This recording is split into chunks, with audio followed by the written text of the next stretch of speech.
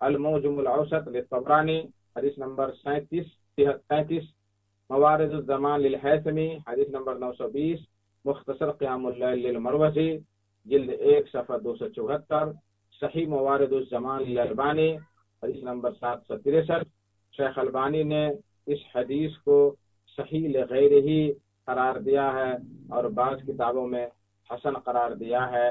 دیکھیے ان کی کتاب صلاۃ التراویح حدیث نمبر 21 یا صفحہ نمبر 21 التعلیقات الحسان حدیث نمبر 2401. ان دونوں حدیثوں سے معلوم ہوا کہ نبی صلی اللہ علیہ وسلم اپنی مبارک زندگی میں کبھی بھی 8 رکعات سے زیادہ تراویح نہیں پڑھی ہے. اب کچھ لوگ کہتے ہیں جب یہ حدیث بخاری اور مسلم والی جو صحیح حدیث ہے بلکہ حدیثوں میں صحیح ترین حدیث ہے، جب یہ حدیث پیش کی جاتی ہے تو بہت سارے لوگ اگر مگر قیل و قال کر کے کہتے ہیں کہ عائشہ رضی اللہ تعالیٰ عنہ کی حدیث میں تہجد نماز کا ذکر ہے، وہ تھوڑے تراویح ہے بلکہ وہ تہجد کی نماز کا ذکر ہے. تو یہ کہنا بالکل جہالت اور تعصب کی دلیل ہے. اس بارے میں شیخ عبید اللہ رحمانی مبارک پوری رحمہ اللہ فرماتے ہیں کہ التراویح وقیام رمضان وصلاۃ اللیل وصلاۃ التہجد فی رمضان عبارت عن شیء واحد. کہتے ہیں کہ لفظ تراویح اور قیام رمضان اور صلاۃ اللیل اور تہجد یہ چاروں پانچوں الفاظ جو ہیں رمضان میں ایک ہی چیز کا نام ہے. وہ اسم لصلاۃ واحدہ، ایک ہی نماز کا نام ہے. ولیست تہجد فی رمضان غیر التراویح، اور رمضان میں جو تہجد تراویح کے علاوہ نہیں ہے بلکہ تراویح ہی تہجد ہے. لأنہ لم یثبت، ذرا اس بات کو غور سے سنا جائے، لأنہ لم یثبت من روایت صحیحۃ ولا ضعیفۃ ان النبی صلی اللہ علیہ وسلم صلی فی لیال رمضان صلاتین احداہما التراویح والاخری التہجد. اس لیے کہ یہ ثابت نہیں ہے نہ صحیح روایت سے نہ ضعیف روایت سے کہ نبی صلی اللہ علیہ وسلم نے رمضان کی راتوں میں 2 طرح کی نمازیں پڑھی ہیں، ایک تراویح اور دوسری تہجد. فالتہجد فی غیر رمضان هو التراویح فی رمضان، تو تہجد غیر رمضان والی تہجد وہی رمضان میں تراویح کہلاتی ہے. دیکھیے مرآت المفاتیح شرح مشکات المصابیح جلد 4 صفحہ 311. پھر بھائیو دوستو، اسی طریقے سے اور بہت ساری روایتیں قیل قال والی لاتے ہیں. میں نے بالکل صحیح حدیثیں پیش کی ہیں اور بہت سارے لوگ کہتے ہیں کہ عمر رضی اللہ تعالیٰ عنہ نے 20 رکعت پڑھانے کا حکم دیا تھا، اور وہ بہت ساری باتیں کرتے ہیں. لیکن موطا امام مالک میں بھی آیا ہے کہ حضرت عمر رضی اللہ تعالیٰ عنہ نے تمیم داری اور ابی بن کعب کو جو ہے 8 رکعت ہی پڑھانے کا حکم دیا تھا. اللہ کل حال میں ادھر نہیں گیا ہوں، بلکہ جو صحیح حدیثیں ہیں جو صحیح بات ہیں وہ میں نے بیان کر دی. اب آئیے آپ کے علم میں اضافے کے لیے یہ بتا دوں کہ چوٹی کے حنفی کے علماء 8 رکعت تراویح کو ہی تسلیم کرتے ہیں، اس کو مانتے ہیں کہ اس کی سنت صرف 8 رکعت ہی تراویح ہے. آئیے ذرا دیکھتے ہیں کون کون علماء کرام ہیں. اسے 15-16 کی لسٹ ہے، جہاں تک وقت ساتھ دیتا ہے میں 2-4-10 کا بیان کروں گا. سب سے پہلے دیکھیے علامہ ابن الحمام الحنفی لکھتے ہیں کہ فتحصل من هذا كله ان قیام رمضان سنت 11 رکعہ بالوتر فی جماعہ. ان ساری بحث کا خلاصہ یہ ہے کہ قیام رمضان یعنی تراویح کی نماز سنت صرف 11 رکعات ہے وتر کے ساتھ. جماعت میں وتر کے ساتھ 11 رکعات ہے. یہ کہاں ملے گی یہ بات؟ ہدایہ کی شرح جو حنفی کی سب سے چوٹی کی کتاب ہے، کہتے ہیں کہ ہدایہ کل قرآن کی طرح ہے. اس کتاب کی شرح فتح القدیر ابن الحمام نے لکھی ہے، جلد 1 صفحہ 485-86 میں یہ بات مکتوب ہے.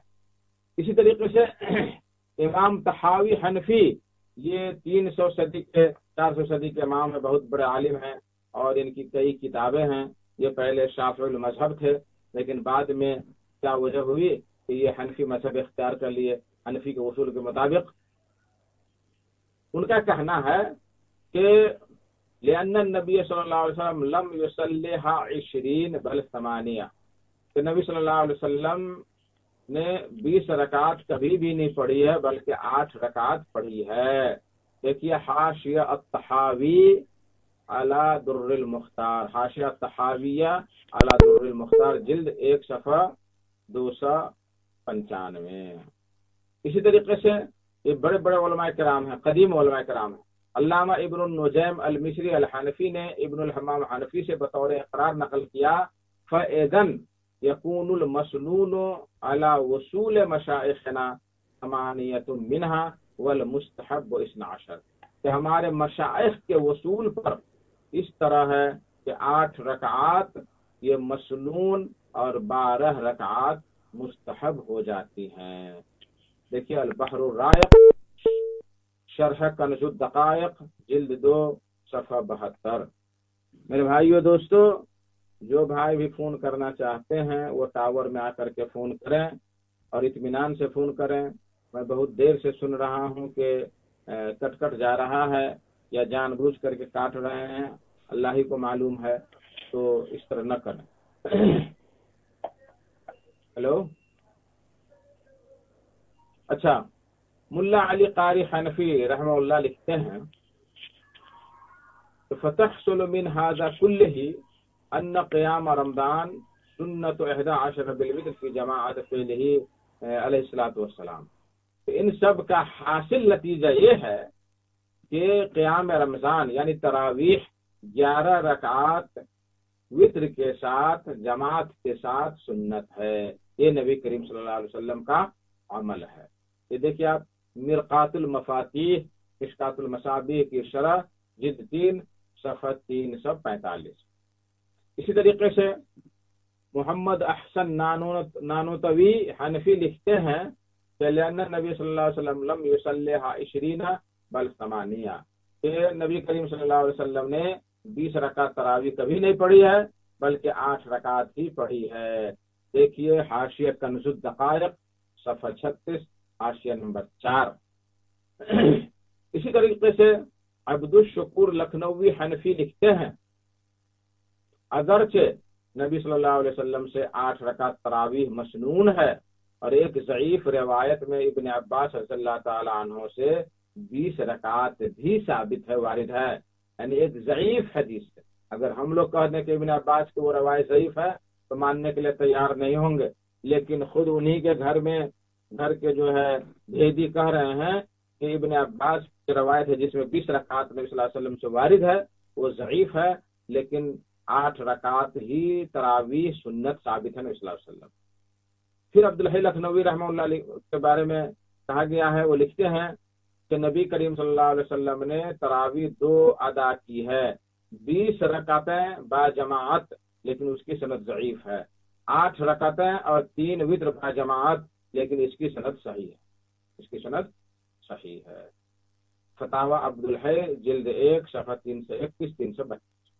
اسی طریقے سے خلیل احمد سہارنپوری حنفی لکھتے ہیں البتہ بعض علماء نے جیسے ابن حمام نے 8 رکعت کو سنت اور زائد کو مستحب لکھا ہے، سو یہ قول قابل طعن نہیں ہے، قابل طعن نہیں، یعنی قابل قبول قول ہے۔ ایک اور جگہ سہارنپوری لکھتے ہیں کہ سنت مؤکدہ ہونا تراویح کا 8 رکعت تو بالاتفاق ہے، اگر خلاف ہے تو 12 رکعات میں ہے۔ دیکھیے 8 رکعت پر تو سب کا اتفاق ہے، لیکن جھگڑا اگر ہے تو 12 رکعات میں ہے۔ یہ البراہین القاطعہ جلد 9 صفحہ 195 میں یہ لکھا گیا ہے۔ اسی طریقے سے محمد یوسف بن نوری حنفی لکھتے ہیں فلا بد من تسلیم انہ صلی اللہ علیہ وسلم صلی تراویح ایضا 8 رکعات، اس بات کو تسلیم کیے بغیر کوئی چارہ نہیں کہ نبی صلی اللہ علیہ وسلم نے 8 رکعت تراویح کی نماز پڑھی ہے۔ معارف السنن جلد 5 صفحہ 543۔ مولانا یوسف لدھیانوی حنفی جابر رضی اللہ تعالی عنہ کی 11 رکعت والی روایت کو نقل کرتے ہوئے لکھتے ہیں کہ اس طرح آپ صلی اللہ علیہ وسلم کی رضامندی کی بنا پر یہ 8 رکعت سنت ہوئی۔ یعنی نبی کریم صلی اللہ علیہ وسلم نے جو جماعت کے ساتھ 3 رات نماز پڑھی تھی، اس میں ہم نے بیان کیا اس سے پہلے کہ جابر رضی اللہ تعالیٰ عنہ کی روایت کہ نبی صلی اللہ علیہ وسلم نے 8 رکعت تراویح پڑھی تھی اور 3 رکعت ہم لوگوں کو وتر کی نماز پڑھائی تھی۔ اسی کے بارے میں یوسف لدھیانوی صاحب بیان کرتے ہیں۔ یہ بات کہاں ملے گی آپ کو؟ حیات الصحابہ جلد 2 صفحہ 165۔ اسی طریقے سے زکریا کاندھلوی دہلوی حنفی، یہ حنفی کے چوٹی کے عالم ہے اور انہوں نے موطا امام مالک کی شرح لکھی ہے۔ اس شرح میں لکھتے ہیں کہ لا شک فی ان تحدید التراویح فی 20 رکعہ لم یثبت مرفوعا عن النبی صلی اللہ علیہ وسلم بطریق صحیح علی اصول المحدثین۔ سبحان اللہ، گھر کے بھیدی ہی بیان کر رہے ہیں۔ اس میں شک نہیں ہے کہ تراویح 20 رکعات کی تحدید یہ نبی صلی اللہ علیہ وسلم سے مرفوعاً ثابت نہیں ہے۔ 20 رکعات کی تحدید نبی کریم صلی اللہ علیہ وسلم سے مرفوعاً ثابت نہیں ہے، بے طریقے سے محدثین کے اصول کے مطابق جو صحیح طریقہ ہونا چاہیے اس طریقے پر مرفوعاً ثابت نہیں ہے۔ وما ورد فیہ من روایت ابن عباس رضی اللہ تعالی عنہما متکلم فیہا علی اصولہم، اور جو روایت ثابت ہوئی ہے وارد ہوئی ہے ابن عباس رضی اللہ تعالی عنہ کی، اس میں نبی صلی اللہ علیہ وسلم نے 20 رکعت تراویح پڑھی تھی، وہ متکلم فی ہے، وہ مجروح ہے۔ دیکھیے اوجز المسالک الی موطا امام مالک جلد 2 صفحہ 534۔ شاہ ولی اللہ محدث دہلوی رحمہ اللہ لکھتے ہیں، یہ بھی حنفی کے عالم، حنفی کہتے ہیں حنفی اور اہل حدیث کہتے ہیں کہ وہ اہل حدیث تھے، وہ لکھتے ہیں فارسی میں کہ از فعل حضرت صلی اللہ علیہ وسلم 11 رکعت ثابت شدہ در قیام رمضان، کہ رسول اللہ صلی اللہ علیہ وسلم کے عمل سے 11 رکعات ایک ثابت شدہ حقیقت ہے۔ مصفہ شرح موطا کی شرح مصفہ صفحہ نمبر 175۔ احمد علی سہارنپوری حنفی لکھتے ہیں فتحصل من هذا كله ان قیام رمضان سنت ان قیام رمضان سنت 11 رکعہ بالوتر فی جماعہ۔ ان سب کا حاصل یہ ہے کہ قیام رمضان 11 رکعات سنت ہے وتر کے ساتھ با جماعت۔ یہ بخاری کا حاشیہ جلد 1 صفحہ 154۔ اتنا کا دہرایا جائے، بیان کیا جائے میرے بھائیوں، حسن بن عمار شرن بلالی حنفی لکھتے ہیں تو وہ صلاتها بالجماع سنت کفایہ لما ثبت عنہ صلی اللہ علیہ وسلم بالجماع 11 کہ جماعت کے ساتھ تراویح کی نماز پڑھنا یہ سنت کفایہ ہے، اور نبی صلی اللہ علیہ وسلم سے وتر کے ساتھ 11 رکعات ہی ثابت ہے۔ مراقب الفلاح شرح نور العزاء صفحہ نمبر 159۔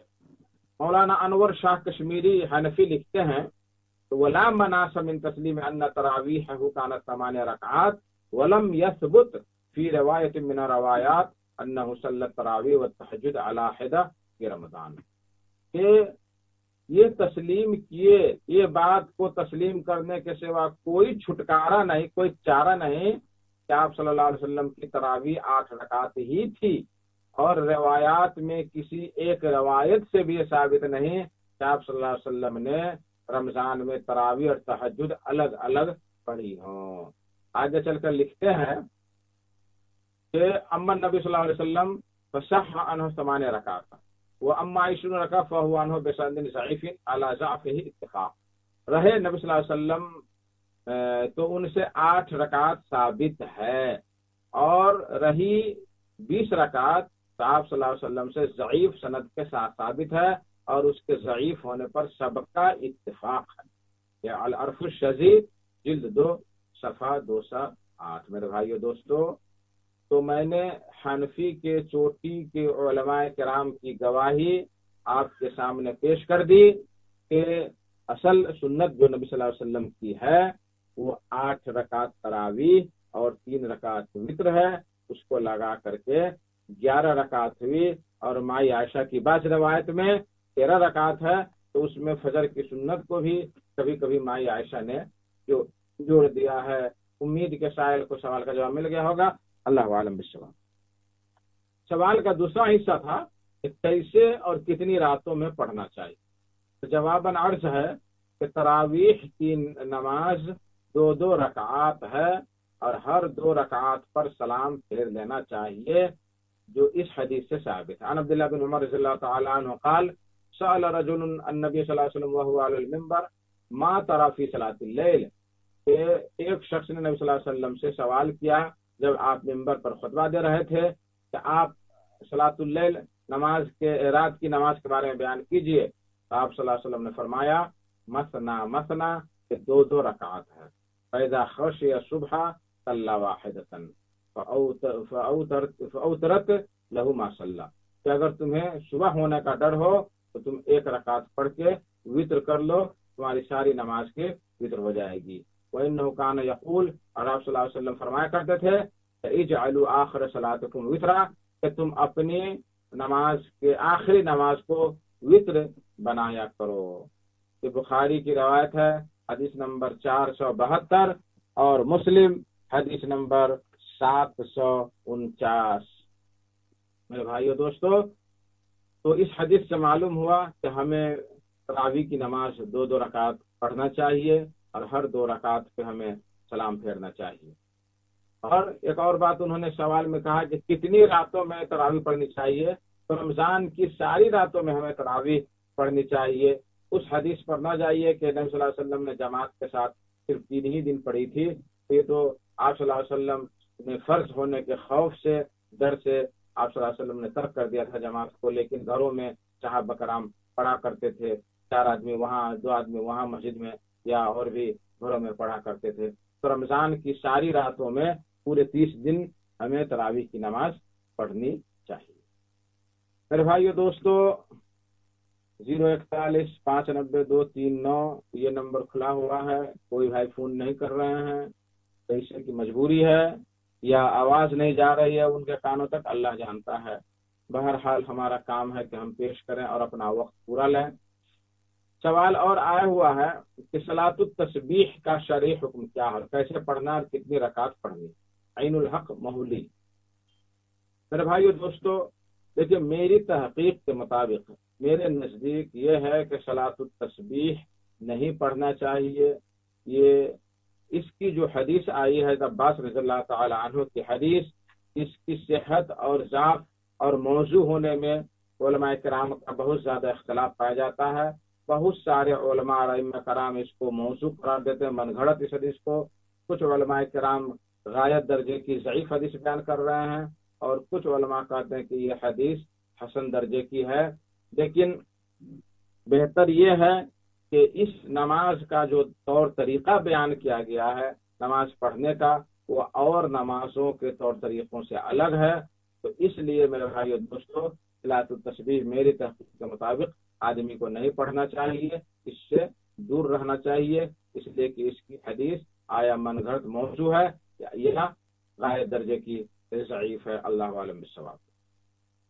چوتھا سوال ہے، جان بوجھ کر بدن کے کسی حصے سے بال اکھاڑنے میں روزہ پر کچھ اثر پڑتا ہے کیا؟ عالم رائن ڈھلکے ور۔ دیکھیے، روزہ کی حالت میں بال کاٹنے سے، بال اکھاڑنے سے، چاہے جان بوجھ کر ہو چاہے دھوکہ سے ہو، اس سے کچھ بھی فرق روزے میں نہیں پڑے گا، اس سے کوئی فرق نہیں پڑ سکتا۔ ہاں یہ پڑ سکتا کہ احرام کی حالت میں آپ رمضان میں عمرہ کرنے کے لیے جا رہے ہیں، یا غیر رمضان میں عمرہ کرنے کے لیے جا رہے ہیں، یا حج کے ایام میں حج کرنے جا رہے ہیں، جب تک آپ محرم ہیں، احرام کی حالت میں ہیں، احرام پہنے ہوئے ہیں، اور جب تک حلال نہیں ہوئے ہیں، اس وقت تک آپ کو جان بوجھ کر بال اکھاڑنا، ناخن اکھاڑنا یا چمڑا اکھاڑنا یہ قطعاً جائز نہیں، یہ جائز نہیں ہے۔ اس سے پتہ چلتا ہے کہ یہ ہمارا یہ جسم، یہ اللہ تبارک و تعالیٰ کی امانت ہے، ہمارے اختیار میں کچھ بھی نہیں ہے۔ تو خلاصہ یہ ہوا کہ جان بوجھ کر بدن کے کسی بھی حصے سے اگر آپ بال اکھاڑیں کاٹیں تو اس سے روزہ میں فرق نہیں پڑے گا انشاءاللہ تبارک تعالیٰ۔ اللہ عالم سوال۔ ایک اور سوال کا جواب دے کر میں آپ لوگوں سے رخصت ہو جاؤں گا، کیونکہ آج میرا فیس بک آئی ڈی بھی گڑبڑ ہے، اس لیے میں کسی دوسرے آئی ڈی پر پیش کر رہا ہوں۔